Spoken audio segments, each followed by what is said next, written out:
오늘 2019년 3월 3일 하나님 주신 말씀 두 군데입니다. 요한복음 7장 1절에서 9절 그리고 마가복음 3장 21절 두 군데입니다. 먼저 요한복음 7장 1절에서 9절을 봉독에 올리겠습니다. 그 후에 예수께서 갈릴리에서 다니시고 유대에서 다니려 아니하시면 유대인들이 죽이려 함이러라. 유대인의 명절인 초막절이 가까운지라. 그 형제들이 예수께 이르되 당신이 행하는 일을 제자들도 보게 여기를 떠나 유대로 가소서. 스스로 나타나기를 구하면서 묻혀서 일하는 사람이 없나니 이 일을 행하리 하거든 자신을 세상에 나타내소서 하니 이는 그 형제들까지도 예수를 믿지 아니함이러라. 예수께서 이르시되 내 때는 아직 이르지 아니하였거니와 너희 때는 늘 준비되어 있느니라. 세상이 너희를 미워하지 아니하되 나를 미워하나니 이는 내가 세상의 일들을 악하다고 정언함이라. 너희는 명절에 올라가라. 내 때가 아직 차지 못하였으니 나는 이 명절에 아직 올라가지 아니하노라. 이 말씀을 하시고 갈릴리에 머물러 계시니라. 마가복음 3장 21절입니다. 예수의 친족들이 듣고 그를 붙들러 나오니 이는 그가 미쳤다 하밀러라. 아멘. 소설을 분류할 때 등장인물이 굉장히 많고 여러 가지 사건들이 복합적으로 얽혀서 마치 큰 강물이 흐르듯이 완만하게 진행되는 소설을 대화소설이라 합니다. 1930년대 프랑스 앙드레 모로가 이 용어를 처음 사용한 이래로 전 세계적으로 많이 알려져 있습니다. 콜롬비아 소설가였던 가브리엘 가르시아 마르케스가 1967년에 100년간의 고독이란 제목으로 긴 대화소설을 발표했습니다. 이 제목 그대로 100년간 한 가문의 고독이 넘쳐나는 흥망성쇠를 다룬 그런 대화소설입니다. 마콘도라는 실제는 존재하지 않는 가공의 땅을 무대로 해서 부엔디아 일족의 역사를 그린 작품입니다. 세대를 이어서 죽은 사람 이름이 뒤에 또 다른 사람으로 또 등장하고 막 이래서 읽다 보면 막 이게 누구인지 헷갈리는 그런 작품이에요. 사회적인 사건이나 현상을 누가 봐도 공감할 수 있도록 그렇게 객관적으로 묘사하는 기법을 리얼리즘 사회주의라고 합니다. 그 100년간의 고독은 중남미 문학의 리얼리즘의 선구적인 작품으로 인정을 받고 결국 그 작품으로 1982년 콜롬비아 최초로 유일합니다만 노벨 문학상을 받습니다. 좀 부럽지 않습니까? 마약 천국인 이 가난한 콜롬비아도 문학상 받았는데 우리는 아직도 꿈도 못 꾸고 있으니 우리는 주님을 얼마나 이해하고 있는가? 이게 오늘 던지는 화두입니다. 인간의 입장에서 주님의 입장을, 주님의 마음을 다 이해한다는 건 애초에 불가능하겠죠. 그러나 감히 주님의 마음을 한마디로 좀 표현하자면 천년의 고독쯤 되지 않을까 그렇게 생각합니다. 성경에서 천이라는 개념은 999 다음에 오는 천이라는 숫자 개념보다 영원의 개념이 있습니다. 주님의 고독은 영원한 거죠. 예수님 정말 고독하셨어요. 누구에게서도 이해받지 못한 우주적인 고독을 느끼면서 사역하셔야 했습니다. 자신을 따르던 군중들은 물론이고 자신이 데리고 다니면서 훈련시키고 가르쳤던 제자들까지도 죽는 순간까지 그 제자들에게조차 이해받지 못했어요. 제자들은 어느 누구도 예수가 왜 죽는지 이해한 사람 아무도 없었어요. 더 안타까운 것은 예수님의 동생들과 그 가족들에게조차도 전혀 이해받지 못했습니다. 그만큼 고독하셨어요. 지금 우리는 예수님을 얼마나 이해하고 있을까요? 고독의 개념은 가치 중립적입니다. 선한 것도 아니고 악한 것도 아니죠. 고독해서 외롭고 절망스럽게 마음이 무너지고 파괴돼서 타락할 수도 있고 고독함 때문에 오히려 하나님과 더욱 깊은 관계를 맺는 힘을 얻을 수도 있기 때문에 가치 중립적입니다. 예수님은 우주적인 고독을 겪어야 했지만 그 고독으로 인해서 절망하지 않으셨습니다. 한 번도 그 고독 때문에 죄 지은 적이 없으십니다. 오히려 그 고독함 때문에 소명의식을 더욱 분명하게 인식했던 행복한 삶을 사셨습니다. 소설 100년간의 고독 속에 나오는 등장인물들은 대개가 그 고독함으로 인해서 파괴되어 갔지만 예수님의 고독은 예수님 사역의 원동력이 되었습니다. 고독하셨으므로 홀로 물러가 기도하셨고, 고독하셨으므로 하나님과 더 깊은 관계를 유지하셨고, 고독의 결과 적대적인 세상을 향해 더욱 충만한 사랑으로 재충전하는 기회를 삼으셨습니다.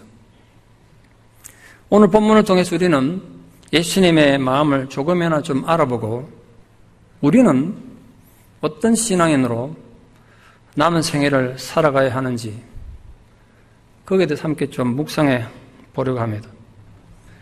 오늘 본문에서 보여주신 예수님의 삶의 자세를 세 가지로 정리할 수 있을 것 같습니다.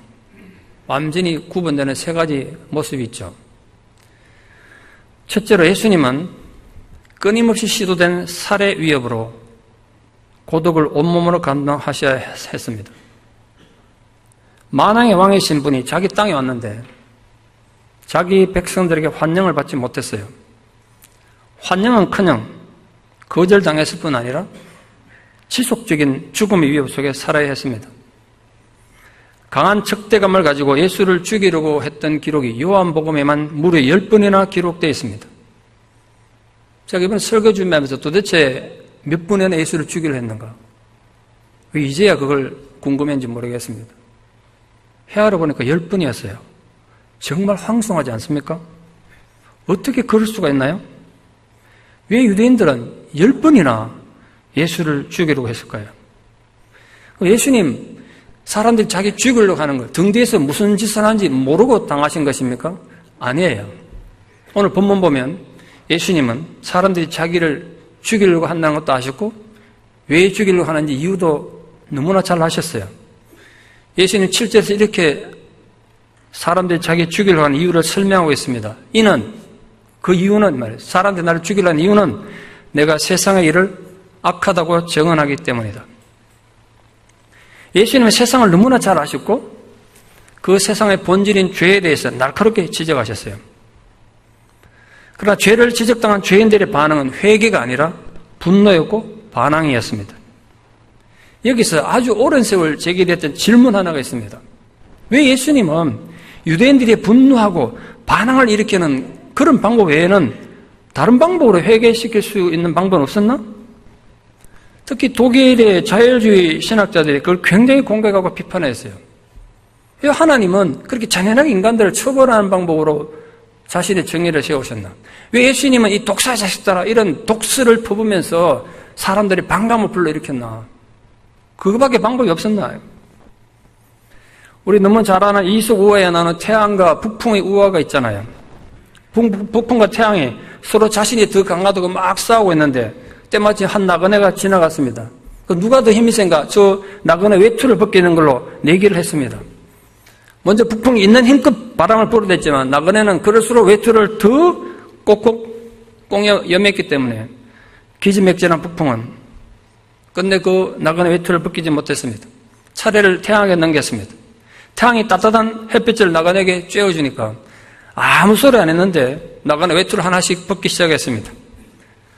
독일 신학자들이나 많은 성도들이 이렇게 비판해요. 그처럼 따스한 격려와 위로를 줘가지고 내가 잘못했구나, 내가 죄인이구나 그렇게 회개시킬 수는 없나 말이에요. 그렇게 너 죄인이다, 회개라 이렇게 비판하고 그렇게 날카롭게 지적해야 되냐? 그렇게 비판해온 역사가 2000년입니다. 여러분만 그런 게 아니라 2000년 그렇게 왔어요. 예수님 가르침에 하면 회개에 관한 인간의 그런 변명 자체가 너무 악하고 타협적이라는 것입니다. 회개가 그렇게 되는 게 아니란 거예요. 회개가 그렇게 쉬울 바예요. 성경의 정언은 하나님의 무궁한 사랑에도 불구하고 인간들은 회개를 한 게 아니라 하나님이 언제 우리 사랑한 적이 있습니까? 그렇게 반항했습니다. 인간의 본성이 죄인이어서 그래요. 그걸 예전에 몰랐다가 뒤늦게 깨달았던 바울은 로마서에서 그런 인간의 악한 본성을 그냥 한 절에 구체적으로 요약했습니다. 다 치우쳐 악을 행하니 의인은 없나니 하나도 없도다. 그 인간이란 애초에 생각도 의지도 판단도 모두 악할 뿐이라는 거예요. 그럼 이 악한 죄인들을 어떻게 할 것인가? 하나님의 선택한 방법은 무엇이었습니까? 예수님은 궁극적으로 그 죽음의 위험 앞에서 어떻게 행동하셨습니까? 예수 그리스도가 그 죄인들 손에 십자가에 달려 찢어지고 피를 쏟으며 죽는 방법을 선택하셨습니다. 주님 세상에서 절대로 그런 취급 당할 필요가 없었잖아요. 그런 수치를 당할 이유가 없었지만 인간에 대한 안타까운 마음이 그런 무시와 오해와 경멸의 대상이 되는 삶을 스스로 선택하셨습니다. 지난주에 제91회 아카데미 시상식이 있었습니다. 그린북이라는 영화가 원래 최고 작품상을 받았습니다. 그 문학용어긴 합니다만 남북전쟁 당시에 남북군이 속했던 그 지역, 인종차별이 심했던 그 지역을 딥사우스라고 부릅니다. 아주 깊은 남쪽 이렇게 뜻인데요. 영화는 1962년 크리스마스를 2달 앞두고 흑인과 백인 두 남자가 아직 인종차별이 심하게 남아있는 남부로 자동차로 연주여행을 하면서 겪었던 실제 사건을 모티브로 만들어졌습니다. 1960년대 남부 이렇게 생각하면 보통의 경우 흑인은 운전수이고 백인은 상전인 구도겠지만 영화는 천재 흑인 피아니스트였던 돈 셜리 박사가 이태리 출신 이민자였던 주먹쟁이, 늘 주먹이라 쓰는 이 토니 발레론가를 운전수로 고용해서 8주간 남부 연주여행을 떠나면서 겪게 되는 온갖 부조리를 다루고 있습니다. 지금 어쩔 수 없이 흑인을 뒤에 태우고 차 운전하지만 토니도 이 흑인에 대한 인종차별이 심했던 사람이에요. 자기 집에 부엌 싱크대 고치러 흑인 2명이 왔다가 가는데 그 아내가 그 사람들 수고했다고 물을 줬는데 그 그라스에 물을 줬다고요? 그 흑인들 나가오는데 흑인이 마신 우유, 이 잔이라고 그 잔을 그냥 쓰레기통 버리더라고요. 그만큼 인종차별이 심했던 사람이에요. 그래서 먹고 살기 돈이 필요하니까 어쩔 수 없이 이 흑인 밑에 지금 운전수로 고용된 겁니다. 그러니까 자기가 운전수로 고용됐지만 뭐 문을 열어준다거나 가방을 옮겨준다거나 이런 건 절대 안 하고 그렇게 자기를 고용한 고용주인 셜리 박사를 무시하면서 여행을 시작합니다. 남부 여행을 계속 할수록 이 뉴욕에 살던 사람들이니까 흑인이 그렇게 차별받는 걸 모르고 있다가 얼마나 차별받는 그 냉혹한 현실을 대응하는 그 셜리 박사의 그 깊이 있고 품이 있는 인품을 보면서 많은 걸 생각하고 공감하게 돼요. 뭐 실제 사건과 조금 과장이 됐다고 돈 셜리 자녀들이 이의를 제기했다고 그랬습니다만 큰 줄거리는 사실과 별로 다르진 않습니다. 이 시나리오 자체를 당시 운전수였던 토니 발레론가 아들이었던 닉 발레론가가 직접 시나리오를 썼고 이 영화를 제작했습니다. 이 영화 제목이 그린북인 이유는 표지색이 그린색이어서 그럴 수 있지만 더 중요한 건 미국 전역을 직접 운전하면서 다녔던 아프리카계 우편 배단이었던 빅터 휴거 그린 씨가 흑인들이 안전하게 묵을 수 있는 숙소, 흑인들이 가서 밥 먹어도 괜찮은 식당, 흑인이 사용할 수 있는 화장실 이런 걸 각 줄을 다 표시해 놓은 책이에요. 그래서 그분 이름을 따서 이게 그린북이라고 불려요. 남쪽으로 내려갈수록 인종차별은 점점 심해집니다. 돈 셜리는 매일 참을 수 없는 모욕을 당해요. 케네디 대통령에서 백악관에 초청돼서 2번이나 연주했을 정도로 전 세계가 알아주는 천재 피아니스트였지만 그리고 많이 배운 박사 학위를 가진 사람이었지만 그럼 어디까지 무대 위에서 문제고 무대만 딱 내려오면 일개 흑인에 불과했습니다.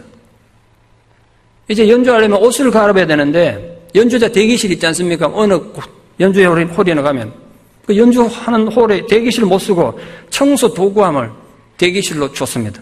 그 청소 도구함에 가서 옷을 갈아입더라고요. 자기들이 연주자를 초청해 놔놓고 화장실 가라니까 화장실 못 가게 하고 저 마당에 나무 밑에 있는 찌그러져가는 나무로 된 그 화장실을 쓰게 했습니다. 식당에서 쫓겨나기도 하고 이제 연주자다 보니까 또 박사학위도 가진 인텔리다 보니까 양복 입고 딱 차리고 다닌다고 아무 죄 없이 백인들에게 잡혀서 린치를 당하고 몰매를 맞는 그런 장면도 나옵니다. 경찰의 불신 검문에 걸려서 아무 죄도 없이 철장에 갇히기도 합니다. 돈 셜리 박사는 돈 때문에 돈 벌기 위해 가지고 지금 이렇게 모멸과 수치를 당하며 남부 여행하는 게 아니었습니다. 인종차별 없는 북부지방에서 연주하면 영웅으로 대접받고 천재로 대접받고 지금 남부에서 연주하는 돈의 무려 3배나 더 벌 수 있는데 지금 남부 여행한다고 그 친구가 이 운전수에 있던 피터에게 얘기를 해요. 그럼 이 사람이 묻죠. 도대체 왜? 더 존경받고 돈도 많이 받는 적이 있는데 왜 이런 수모 당해가면서 돈도 적게 받고 위험 당하면서 무시당하면서 남부 여행하냐 말이에요.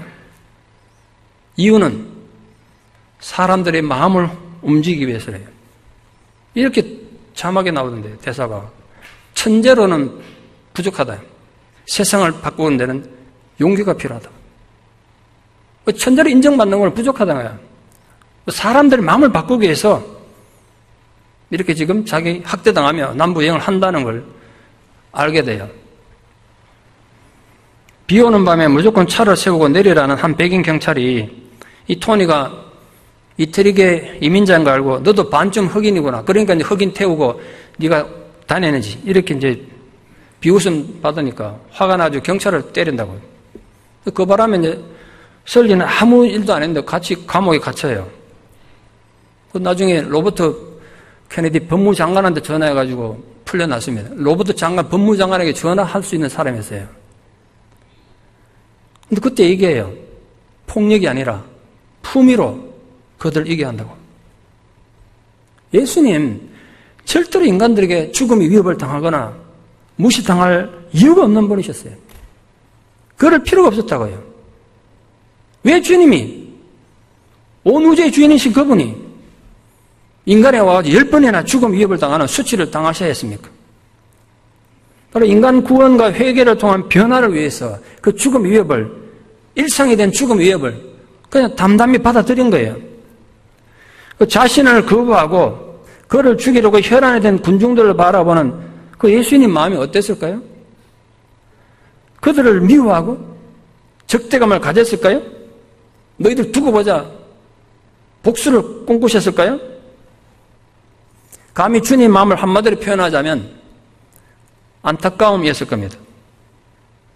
예수님께서 선포하는 그 복음이 전혀 받아들이지 않는 그 현실을 보는 안타까움, 멸망과 죽음을 향해서 달려가는 그 어리석은 무리들을 바라보는 안타까움. 그 문제는 예수님이 이렇게 10번이나 살해 위협을 당하신 이 역사적 사건, 이 성경을 현재 살아가는 우리 삶에 어떻게 적용해야 합니까? 그냥 성경에서 예수님 10번이나 죽음 위협 당했다 우리 알고 그냥 지나가면 되는 것입니까? 예수의 제자라고 하는 우리들 아무런 의미도 없고 아무런 책임도 없는 것입니까? 그건 아닐 것입니다. 성경에 이렇게 기록된 이유가 있겠죠. 비유를 들어 설명해 봅시다. 엘리자베스 여왕이 공주이던 시절에 아버지를 대신해서 대영 제국 속국들, 그 식민지들을 순방한 적이 있습니다. 그 전차 2년 시간이 걸렸는데요. 그 순방하는 중에 아버지가 돌아가셔서 자기가 여왕이 됩니다만, 해가 지지 않는 나라 영국의 식민지는 전 세계에 걸쳐 있었습니다. 그런데 예를 들어서 말입니다. 어느 아프리카 작은 나라 갔더니 그 나라 정치, 종교 지도자들이 합세해가지고 공주를 환영하기는커녕 드러내놓고 욕이나 하고 암살단을 보내가지고 살해하려고 10번이나 시도한다면 영국 국왕 조지 6세가 어떻게 하겠습니까? 당장 군대를 보내가지고 그 악당들, 그 원수들을 요리를 내지 않겠습니까? 왜냐하면 대영 제국의 왕의 계성 1위인 공주는 그런 대접받으면 안 되는 거기 때문에 최선을 다해서 대우하고 접대라도 시원찮을 판에 살해 위협이라니, 그것도 10번이나. 여러분 생각해 보십시오. 지금 별로 힘도 없는 여왕입니다만 한 나라의 공주가 그런 대우를 받아야 한다면 천국의 주인이신 하나님 아들 예수 그리스도는 어떤 대우를 받아야 마땅하겠습니까? 존경과 찬양을 받아야 마땅하지 않겠습니까? 근데 그분이 이 땅에 오셔가지고 무려 10번이나 되는 살해입을 받았고 실제로 죽임을 당했단 말이에요. 그게 오늘 신앙생활은 우리에게 도대체 무슨 상관이 있습니까? 질문합니다. 사는 게 힘드십니까? 세상에 내 선한 의도를 몰라줘서 억울하십니까? 오늘도 누군가가 여러분을 속상해하고 배신했습니까? 도대체 왜 이렇게 나는 힘들게 세상을 살아야 하는지 너무 분하고 원통하십니까? 다시 묻습니다. 그러면 여러분이 아무리 무시당해도 예수님처럼 무시당해 본 적 있습니까? 억울하시겠죠? 아무리 억울해도 예수님처럼 억울해 보셨습니까? 삶이 힘들고 어렵겠지만 예수님처럼 죽음이 눈앞에 와 있는 그런 위협을 겪어보셨습니까? 힘드시겠지만 그 예수를 바라보고 힘을 내셨으면 좋겠습니다. 그 예수님의 억울함과 고난을 생각하면서 위로받으셨으면 좋겠습니다. 부디 사랑하는 여러분들은 삶이 힘들수록 품위를 지키는 멋있는 주님의 제자들 되기를 바랍니다. 우리 주님이 그런 대우를 받았다면 내가 당하는 이런 고난점이야 기꺼이 감당하리라. 삶이 고달프고 고통스러울수록 주님의 제자다운 그 겸손함이 여러분 지친 영혼을 다시 이렇게 세우는 신앙의 기초, 삶의 기초가 되기를 축원합니다. 두 번째로, 이 군중들의 살해 위협보다 주님을 더 슬프고 고독하게 만든 건 바로 가족들의 불신앙이었습니다. 예수님에게는 야고보, 요셉, 시몬, 유다 이 4명의 남동생과 최소한 2명 이상의 여동생들이 있었습니다. 근데 그들은 예수님이 진짜 메시아라면 이 조그마한 갈릴리 지역에서 이러고 있을 게 아니라 예루살렘 같은, 그 유대라는 게 예루살렘을 상징하는데 이 예루살렘 같은 큰 도시 가가지고 이적을 행해서 사람들이 지지를 받으라, 그걸 요구했어요. 당시 예루살렘은 유대인들에게 있어서 세상의 중심입니다. 평소 예루살렘의 인구가 한 3만에서 4만 정도 됐는데 6월절이나 이런 초막절 같은 절기가 되면 100만, 200만, 많게는 300만까지 모였다는 기록이 있습니다. 특히 지금 유대인들의 3대 명절인 초막절 앞두고 있습니다. 초막절은 출애굽한 이스라엘 백성들이 광야에서 40년 동안 생활하면서 초막을 짓고 생활했던 것을 기념해서 지금도 그렇게 지킵니다. 모든 가족들이 실제로 초막을 짓고 한 주간 생활하면서 하나님께서 우리 조상들에게, 그리고 오늘 지금 우리에게 베풀어 주시는 은혜에 감사하는 유대의 3대 절기 중에 하나입니다. 이런 식이 올라가서 그 많은 사람들 앞에서 예수님 자기를 좀 드러내라는 거예요. 예수님 동생들의 속뜻은 사람들이 이렇게 운집하는 초막절 같은 때 예루살렘에 올라가서 공개적으로 이적을 딱 행해가지고 사람들에게 영광을 얻고 자신들도 형님 덕분에 그 세상의 명예와 부귀와 권세를 좀 누려보자는 거예요. 성경은 예수님의 형제들이 그런 요구를 한 이유를 이렇게 기록하고 있습니다. 그 형제들조차도 예수를 믿지 않았기 때문이다.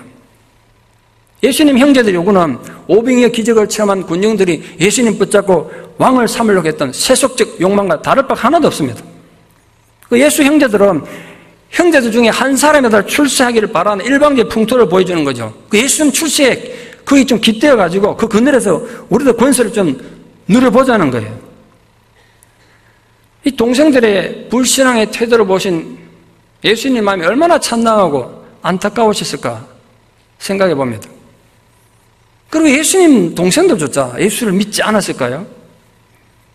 제가 묵상해 보니까 많은 이유가 있겠습니다만 적어도 3가지 이유는 분명히 있는 것 같아요. 첫째는 편견 때문입니다. 남들은 몰라도 자신들은 예수에 대해서 너무나 잘 안다고 생각한 거죠. 왜? 어릴 때 같이 자랐잖아요. 어릴 때 같이 컸다고요. 그래서 사람들이 지금 메시아라고 그러고 랍비라고 부르는 예수가 누군지 너무 잘 알아. 자신 눈엔 그저 단지 자기가 똑같은 형제, 한 인간으로만 보인 거죠. 그게 예수 형제들의 한계였습니다. 두 번째, 지금 예수님은 아버지 요셉이 돌아가셨기 때문에 돌아가셨다고 말씀한 이유는 전혀 등장하지 않아요. 어린 나이에 죽은 것 같아요. 이 집안의 장남이에요. 한 집안의 장남이 지금 장남 역할을 하지 않는 것에 대한 불만이 동생들이 있는 거죠. 형은 도대체 뭐 하냐 말이야. 왜냐하면 유대인들에게 이 가족에 대한 책임, 장남의 의무는 굉장히 중요했거든요. 그게 율법이었기 때문에. 더욱이 지금 30세가 넘었어요. 13세만 되면 성인이 되는 유대인 입장에서 30세라는 건 이미 노총각이에요, 지금. 결혼 정년기가 지난 거예요. 훨씬 지난 거죠. 근데 결혼해가지고 가정을 이루고 동생들 돌보고 동생들 시집장가 보내고 연습하는 어머니 돌봐야 되는 이 장남의 의무는 쳐버리고 풍찬 노숙하면서 완전히 인생 낭비하는 예수님 보니까 답답한 거죠. 오죽했으면 미쳤다고 생각했겠습니까? 세 번째는 마음의 완악함 때문입니다. 예수님 동생들이 예수님에게 유대로 가서 여기서 행하는 이런 이적을 더 많은 군중 앞에 보여주고 인정을 받으라 라고 말했습니다. 이건 뭘 전제로 하는 말이죠? 예수님 동생들도 분명히 이미 예수님이 행하는 이적을 수없이 봤다는 걸 전제해요. 이미 본 거예요. 그런데도 그 이적을 통해서 그들은 예수님을 믿지 않았습니다. 그들 마음이 완악하고 강팍했다는 증거예요. 남들은 모르겠는데 형제들에게까지 그렇게 불신당하고 미친 인간 취급당했을 때 예수님 마음이 어땠을까요? 정말 안타까웠으리라 생각해요. 파스텔 우유 아십니까? 한국의 고급 우유로 알려진 파스텔 우유? 요즘은 그 회사가 굉장히 위기를 겪고 있습니다만 파스텔 기업의 최명재 회장은 원래 벌써 92살이 되신 분인데 영국의 이턴 스쿨이나 미국의 필립스 아카데미 또 로즈마리 홀 같은 세계적인 고등학교가 되는 그런 학교를 한국에도 한번 세워보자. 그래서 미래 세계를 움직이는 지도자를 한국에서 길러보자. 그런 인재 양성의 취지로 1996년에 민족사관학교라는 고등학교를 설립했습니다. 그 학교는 민족 주체성 교육, 영재 교육, 지도자 양성이라는 이상을 담기 위해서 이 최 회장의 사제를 포함해서 회사 돈 이익 날 때마다 1,000억을 쏟아부었죠. 1,000억. 당시 국영수 교사는 일반 학교에 3배의 월급을 주고 나머지 과목 선생은 2배를 주고 스카우트 해왔어요. 첫해 전교생을 뽑았는데 전교생이 30명이었습니다. 전교생이 30명. 근데 선생이 몇 명인지 아십니까? 학생이 전교생 30명인데 선생이 무려 28명이었어요. 교사 1명에 학생 1명 꼴이에요. 그 당시 어느 대한민국의 어떤 학교도 없는 최첨단 기자재를 갖췄고 학비는 물론 기숙사비, 식비도 전부 무료였어요. 그러나 최명재 회장의 선한 의도를 세상은 알아주지 못했습니다. 심지어는 그 아들 최경종 씨도 아버지를 이해할 수 없었습니다. 학교 사업을, 학교 이 일을 아버지가 하는 기업, 파스텔 우유라는 이 기업을 위한 홍보수단쯤 여기고 아버지가 돈 쓰는 것에 대해서 너무너무 싫어해가지고 아버지가 불화하고 단절하고 아버지를 떠나갔어요. 10년 동안 전화 한 통 안 하고 지냈어요. 자기 자식조차도 자신의 선한 의도로 몰라주고 뛰쳐나가서 자신을 원망할 때 그 아버지 마음 어땠을까요? 얼마나 안타까웠을까요? 최 회장님은 그렇다고 뭐 학교 선생님들, 학생들에게 이해받은 것도 아니에요. 선생들이나 학생들은 이 우수한 인재들, 전국에서 모은 우수한 인재들을 서울대 보내자, 이게 목적이었는데 최 회장님은 그때부터 이렇게 말씀하셨어요. 서울대 보내는 것이 교육의 목적이 아니다. 인간이 먼저 되는 게 교육이다. 세계를 바라본 인재를 양성하는데 서울대 보내는 걸 목적으로 되냐? 우리는 입시를 위한 학교가 아니다. 그렇게 강조했더니 1년도 안 돼가지고 신입생 30명 중에 19명이 학교를 떠나고 선생 28명 중에 20명이 떠나버렸어요. 지금은 그 학교가 전 세계 사립학교 탑 20개 학교가 있는 서클이 있는데 그게 정식 회원이에요. 놀랍지 않습니까? 전 세계를 대표하는 20개 유명한 사립학교가 있는데 그게 대한민국에 한 개가 있다는 거야. 근데 그 학교가 지금 문교부 방침에 의해서 폐교의 위기에 처해 있습니다. 그 최명재 회장이 세상을 바꾸기 위한 나름대로의 선한 노력들이 자식에게조차 외면당할 때 얼마나 안타까웠겠어요. 그 파스텔 기업이 지금 많은 위기 겪는데 어떤 회사 직원이 그렇게 말했더라고요. 그 학교에 넣었던 1,000억을 학교에 안 넣고 만약 회사에 넣고 이 회장님은 회사보다 학교에 더 많이 가있다는데 모든 정신을 회사에만 쏟았으면 회사가 지금 많이 달라졌을지도 모른다. 이렇게까지 얘기했더라고요. 물론 지금 그 아드님이 아버지 의도를 이해하고 지금 학교에 와서 행정실장을 하고 계세요.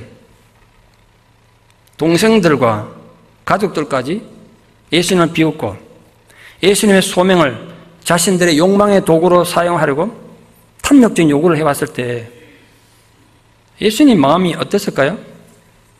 얼마나 안타까웠을까요? 형제들의 영혼 구원이 안타깝고 그들의 목적 잃고 방황하는 삶이 안타까웠지 않겠습니까? 예수의 형제들은 예수를 믿지 않았을 뿐 아니라 미쳤다고 비판하기까지 했습니다. 그럼 그 형제들은 그 후에 어떻게 됐을까요? 놀랍게도 예수의 형제들은 예수님이 부활한 뒤에 그 예수님 부활을 체험하고 예수님이 메시아 되심을, 예수님의 성육신 하셨음을 누구보다 증언할 수 있죠. 예전에는 그게 장애물이었는데 예수님이 실제로 성육신 하셨음을 증언하는 가장 위대한 제자들이 됐습니다. 특히 바로 밑에 동생 야고보는 형 예수에 대한 생각이 아주 특별했던 것으로 알려져 있습니다. 형 예수가 죽고 난데, 십자가에 죽고 난데 어머니 마리아보다 더 슬퍼했대요. 이유는 내가 나서가지고 형을 더 말렸어야 되는데, 강제로도 데리고 집에 데려갔어야 되는데 그냥 내버려뒀다가 이렇게 억울하게 죽었다고 너무너무 힘들었대요. 그러면서 이렇게 외쳤어요. 형이 평소에 나 죽으면 3일 뒤에 부활한다 그랬는데 진짜 형 말대로 3일 뒤에 부활 안 하면 나도 죽을 거라고, 3일 동안 식음을 전폐하고 형 부활 안 하면 나도 죽을 거라고 그러고 고통스러운 데 있었어요. 그래서 예수님께서 부활하신 뒤에 다른 제자들은 단체를 만났지만 그 야고보는 따로 만났다고 성경에 되어 있어요. 만나서 두 분이 어떤 대화를 나누는지 성경에는 없습니다만 증거가 있죠. 그 만남을 통해 야고보도 다른 동생들도 놀랍도록 변화된 것을 기록합니다. 특히 야고보는 초대교회의 가장 뛰어난 지도자가 됐고 성경 야고보서를 써서 실천하는 신앙의 중요성을 누구보다 강조했던 주님의 가장 뛰어난 제자가 됐습니다. 그리고 그 야고보의 최후는 기독교 순교 사화에 기록되어 있습니다. 다른 제자들과 달리 이 야고보는 예수님 동생이니까 야고보가 전하는 복음은 굉장히 파워가 있었습니다. 영향력이 너무 컸어요. 그래서 유대교 지도자들이 야고보를 체포해서 예루살렘 성전에서 취조했습니다. 그러나 그 취조당할 때 야고보는 이렇게 고백했어요. 예수 그리스도는 하나님 아들이요 나의 구세주이십니다. 내 육신 행위 아니라 내 구주라고 외쳤다고요. 야고보의 증거가 너무 파워풀하게 사람들에 영향을 주기니까 결국 이 유대 종교 지도자들이 야고보를 죽이기로 결의했습니다. 제사장들과 바리새인들이 야고보를 성전 그 맨 계단 위에 세워놓고 계단이 굉장히 높은데요. 이 군중들 외칩니다. 이 야고보야말로 예수에게 속아서 미친놈이다. 예수에 대해서 저같이 증거한 놈을 여러분 그대로 내버려 두시겠습니까? 막 이렇게 선동했어요. 흥분에 또 군중들이 달려들어가지고 성전 계단 아래로 밀어 떨었습니다. 떨어져서 많이 부상을 입었겠죠. 그래서 야고보는 계단 밑에서 무릎 꿇어 앉아 기도하기 시작했습니다. 오 하나님, 저들을 용서하여 주시옵소서. 저들은 저들의 하는 것을 알지 못하는 까닭입니다. 그 소리를 듣고 야고보와 함께 잡혀있던 한 성도가 외칩니다. 악행을 멈추라 말이에요. 그들이 왜 이런 악행을 저지릅니까? 지금 당신들이 죽이려는 야고보는 그들을 위해서 기도하고 있지 않습니까? 그러나 어느 세탁장이가 세탁하듯 쓰던 그 방망이 그걸 야고보의 머리를 내리치는 바람에 그 자리에서 절명해서 순교했습니다. 우리는 세상에서 벗어나서 살 수도 없고 세상과 단절해서 살 수도 없습니다. 왜냐하면 우리 필요한 모든 것이 세상에 있기 때문에 그렇습니다. 그래서 세상에서 인정받는다는 것은 굉장히 중요합니다. 문제는 무엇을 위해서 인정받느냐입니다. 자기 욕망과 명예를 위해서만 인정받는다면 인정받으면 받을수록 인간은 파괴되고 타락하게 되어 있습니다. 우리 분명히 세상에서 인정받아야 합니다. 그러나 우리가 세상에서 인정받아야 되는 이유는 잘 먹고 잘 살기 위해서가 아니라 세상을 변화시키기 위해서입니다. 사람들에게 선한 영향력을 끼치기 위해서입니다. 내가 만약 거리의 노숙자처럼 완전히 실패한 인생이 된다면 아무리 선한 의도를 가지고 외친들 누가 그 소리에 귀를 기울이겠어요? 그러나 우리가 신뢰받는 사람이 되면 사람들이 우리 말에 귀를 기울이지 않겠습니까? 예수님 동생들은 인간적인 한계로 한때는 예수를 믿지 못했을 뿐 아니라 미쳤다고 비웃기까지 했습니다. 그러나 그들의 나중은 세상에 선한 영향을 주는 천국의 기쁨을 아는 제자들이 됐습니다. 그렇다면 우리에게도 희망이 있는 거 아니겠습니까? 우리 과거가 아무리 비신앙적이었고 비성경적이었고 타락한 실패자였다고 해도 우리 위대한 주님의 제자가 돼서 우리 모두 정말 순명하는 삶을 살아가는 놀라운 인생의 반전이 있기를 진심으로 축원합니다. 마지막 세 번째로 예수님은 군중들의 살해 위협과 형제들이 요구하는 영웅의 삶에 대해서 자신은 아직 때를 기다리고 있다고 그렇게 선포하셨습니다. 아직 내 때가 이르지 아니하였다. 저는 이 한마디에 주님의 견고한 소명의식이 다 들어있다고 생각합니다. 주님의 소명의식은 군중들이 왕으로 삼으려고 막 때를 지어 몰려들 때나 그 군중들이 등을 돌려서 죽음의 위협을 가해올 때나 환경에 전혀 영향받지 않으셨습니다. 또한 형제들조차도 믿지 않고 미쳤다고 생각하는 그 안타까운 상황에서도 소명의식은 전혀 영향받지 않고 더욱 분명해졌을 뿐입니다. 물론 예수님께서 말씀하신 내 때란 인류 구원을 위해서 자신을 제물로 바칠 십자가 죽음의 순간을 의미합니다. 형제들은 출세를 위해서 세상에서 인기를 얻어야 한다고 요구했지만 예수님은 철저히 자기를 부인하고 십자가의 죽음만을 생각하고 있었습니다. 예수님은 이 천년의 고독함으로 자기 길을 묵묵히 걸어가신 것입니다.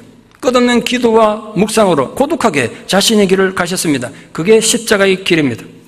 자기 십자가를 지고 가는 자들은 고독할 수밖에 없습니다. 왜냐하면 박수와 환호 속에 질 수 있는 십자가는 애초에 존재하지 않기 때문에 그렇습니다. 박수받고 환호 받는 그런 십자가가 세상에 어디 있겠습니까?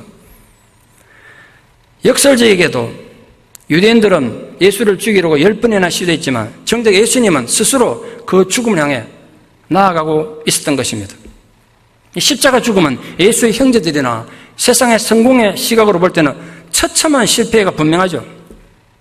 그러나 예수님의 십자가는 결코 실패가 아니라 하나님 나라의 구원을 성취하는 생명의 순간이고 승리의 순간이었습니다. 중요한 것은 이루는 아는 것이 아니라 그런 십자가 져야 할 순간이 나에게 닥쳤을 때 우리는 어떻게 할 것인가? 그런 실패와 고통스러운 상황이 닥쳤을 때도 우리 하나님 때를 기다리며 그 십자가를 긍정할 수 있는가? 그것입니다. 원래 61살 된 앤서니 레이 힌턴이라는 사람이 있습니다. 그는 1985년 패스트푸드 두 매장에서 매니저를 총격 살해했다는 혐의로 사형 선고받고 30년간 교도소에 수감됐던 사람입니다.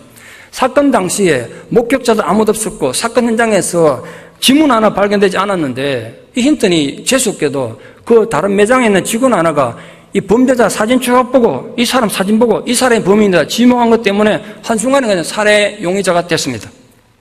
경찰과 검찰은 이 힌턴 어머니가 호신용으로 아마 권총을 하나 갖고 있었나 본데 이 총이 살인 흉기다 그래가지고 기소했어요. 힌턴 씨는 체포 당시부터 무죄를 주장했지만 누구도 그게 귀 기울이지 않았습니다. 결국 힌턴은 살인범으로 사형을 선고받았습니다.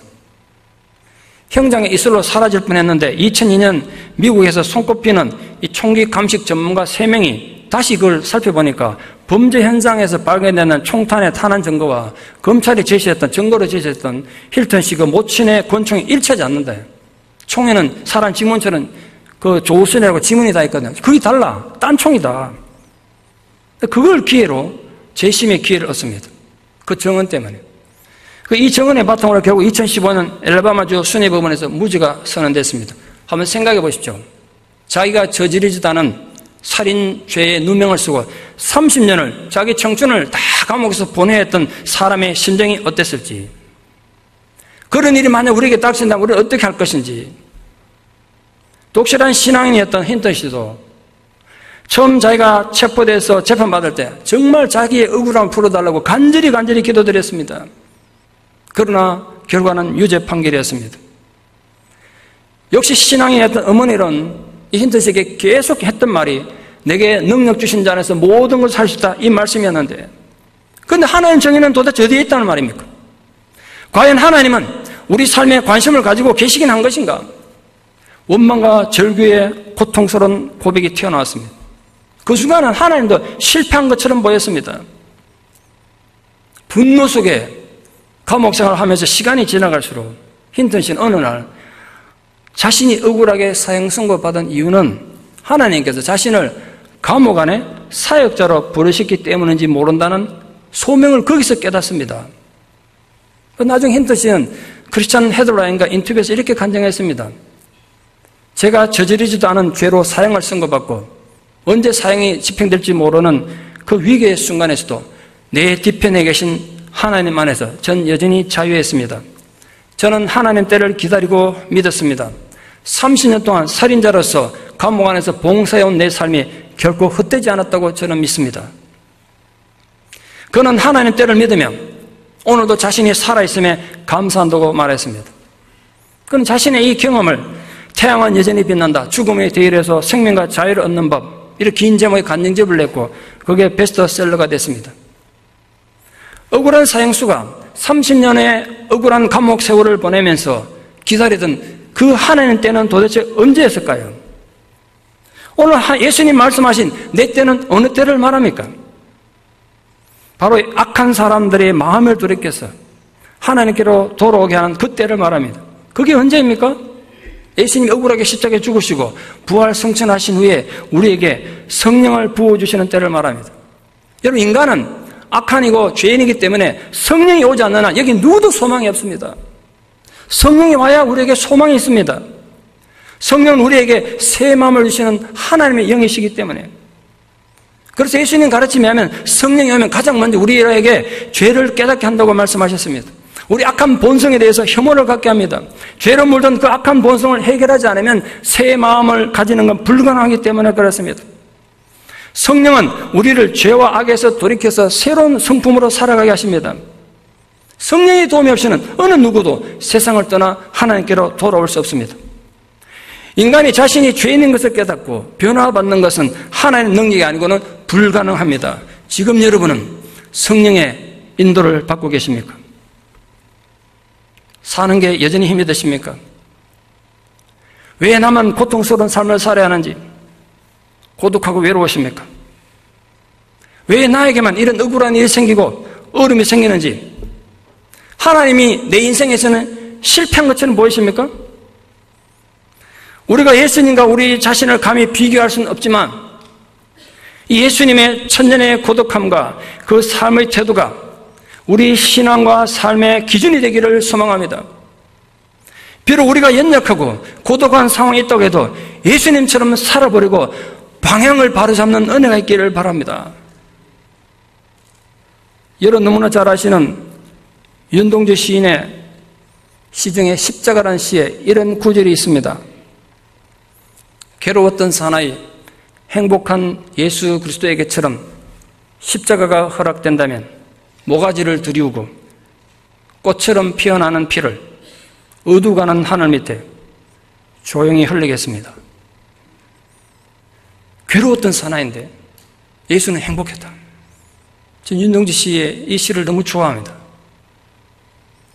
그게 고독한 예수의 정말 아름다운 표현 아닌가 생각합니다. 부디 하나님의 때를 기다리는 성령의 사람이 됩시다. 내가 실패한 것 같은 상황에서도 하나님의 정의와 승리를 믿으며 끝까지 인내하고 견디는 천국의 소망을 가진 주님의 제자들 되기를 제가 뜨겁게 응원하겠습니다.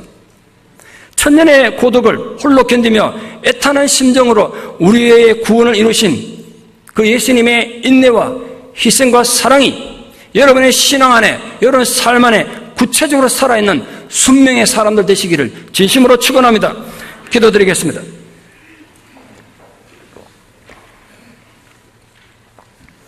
사랑의 하나님 아버지, 하늘의 영광과 권세를 버리고 우리의 구원을 이루기 위해 이 땅에 오신 예수 그리스도께서 멸시와 천대를 받았을 뿐 아니라 10번이나 죽음의 위협을 당하신 그 고독함을 우리가 이 아침에 묵상했습니다. 살면서 마주치는 숱한 갈등과 삶의 고난과 억울함들 앞에서 주님의 그 고독함을 생각하며 인내하는 믿음의 사람들로 살게 하여 주시옵소서. 형제들과 가족들에게조차 이해받지 못하고 미친 사람 취급을 당하시던 주님의 안타까움을 생각하며 우리의 인내로 우리의 구원을 완성하는 자들이 되게 하여 주시옵소서. 진정으로 우리들이 하나님의 정의와 승리를 믿으며 그 하나님의 때를 기다리며 참된 변화를 이루어가는 주님의 기쁨이 되는 제자들이 되게 하여 주시옵소서. 예수님 이름으로 기도드리옵나이다. 아멘.